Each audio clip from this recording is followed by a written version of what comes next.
안녕하십니까. 글로벌 이면입니다.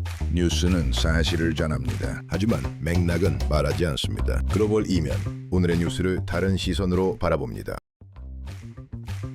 요즘 중국을 둘러싼 소문이 참 많습니다. 쿠데타가 있었다, 총격전이 있었다 같은 자극적인 이야기들이 돌죠. 하지만 오늘은 그 영화 같은 이야기는 잠시 내려놓겠습니다. 대신 확인된 흐름만 가지고 질문 하나를 던져보죠. 왜 중국은 지금 권력투쟁이 심각해 보이고 군부 숙청이 반복되고 결국 시진핑 체제가 불안정해 보이는가? 이 세 가지는 단순한 느낌이 아니라 실제로 이어지는 사건과 구조에서 나옵니다.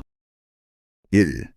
권력투쟁이 심각하다는 말의 진짜 의미. 중국 정치의 가장 큰 특징은 불투명성입니다. 서구 국가처럼 갈등이 공개 토론으로 드러나지 않고 대부분이 내부 규율, 인사조사의 형태로 나타납니다. 그래서 중국에서 권력투쟁은 보통 이렇게 읽힙니다. 핵심 인물이 갑자기 사라진다. 직함이 사라진다. 당군의 기으리 조사 발표가 나온다. 그리고 그 이유는 구체적으로 공개되지 않는다. 이 과정이 반복될수록 바깥에서 보기에 중국 정치는 더 예측 불가능해집니다. 최근 사례로는 군뿐 아니라 외교 라인에서도 고위 인사 교체, 실종 조사설이 이어졌고 이런 패턴은 엘리트 내부 경쟁이 거세다는 인상을 강화합니다. 여기서 중요한 포인트는 이겁니다. 중국 내부에서 진짜로 어떤 사건이 있었는지 확정하기가 어렵기 때문에 외부에서는 인사 변화 자체가 곧 권력투쟁의 신호로 읽힐 수밖에 없습니다. 이 군부 숙청이 반복된다. 이건 이미 사실이다. 두 번째는 군부입니다. 이건 느낌이 아니라 실제로 여러 경로에서 확인되는 흐름이에요. 중국은 최근 수년간 군과 방산우주 핵 관련 라인을 중심으로 고위층 조사와 교체가 이어졌습니다. 특히 로켓군과 군장비 조달 라인, 방산산업권에서 부패기율 위반 수사가 이어졌다는 정리는 여러 공개 자료에 등장합니다.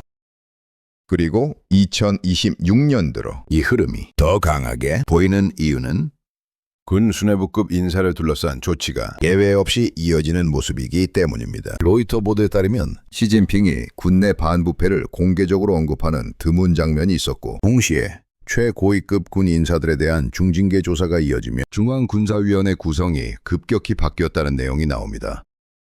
여기서 글로벌 이면의 핵심 해석은 두 가지입니다. 부패 척결은 표면적 명분이고 동시에 통제 강화다. 군은 국가에서 가장 위험한 조직입니다. 권력자의 관점에서 군을 장악한다는 건 정권 안전의 핵심이죠. 2. 군부 숙청이 길어지면 전투력 지휘체계 신뢰가 흔들릴 수 있다. 숙청이 반복되면 군 내부는 두려움과 눈치를 배우게 됩니다. 그 결과는 충성은 강화되지만 판단과 실행은 위축될 가능성이 큽니다. 3. 시진핑 체제가 불안정해 보인다. 역설의 구조. 세 번째가 가장 중요합니다. 시진핑 체제가 불안정해 보이는 이유는 사실 역설적으로 너무 강해 보이기 때문입니다. 권력이 한 사람에게 집중될수록 정책은 빠를 수 있습니다. 하지만 동시에 이런 비용이 생깁니다. 실패의 책임도 한 사람에게 모입니다. 측근조차 절대 안전지대가 아닙니다. 아래로 내려갈수록 관료 조직이 위험 회피를 택합니다. 이런 분위기는 조직 전체를 경직시키고 아무도 결단하지 않는 행정을 강화할 수 있다는 분석이 나옵니다. 그리고 군부 숙청이 계속될수록 바깥에서 이렇게 보이게 됩니다. 시진핑이 가까운 사람도 못 믿는 것 아니냐. 여기서 포인트는 불안정의 실체가 꼭 곧 붕괴를 뜻하는 게 아니라는 겁니다. 체제는 강하게 통제될 수 있다. 하지만 통제 비용이 커질수록 정책 실수의 리스크와 조직의 경직성이 커진다. 정리해 보겠습니다. 중국은 지금 불투명한 인사조사 패턴으로 권력투쟁이 커 보이고 2. 군과 방산 라인에서 반복되는 조사로 군부 숙청이 구조화되어 보이며 3.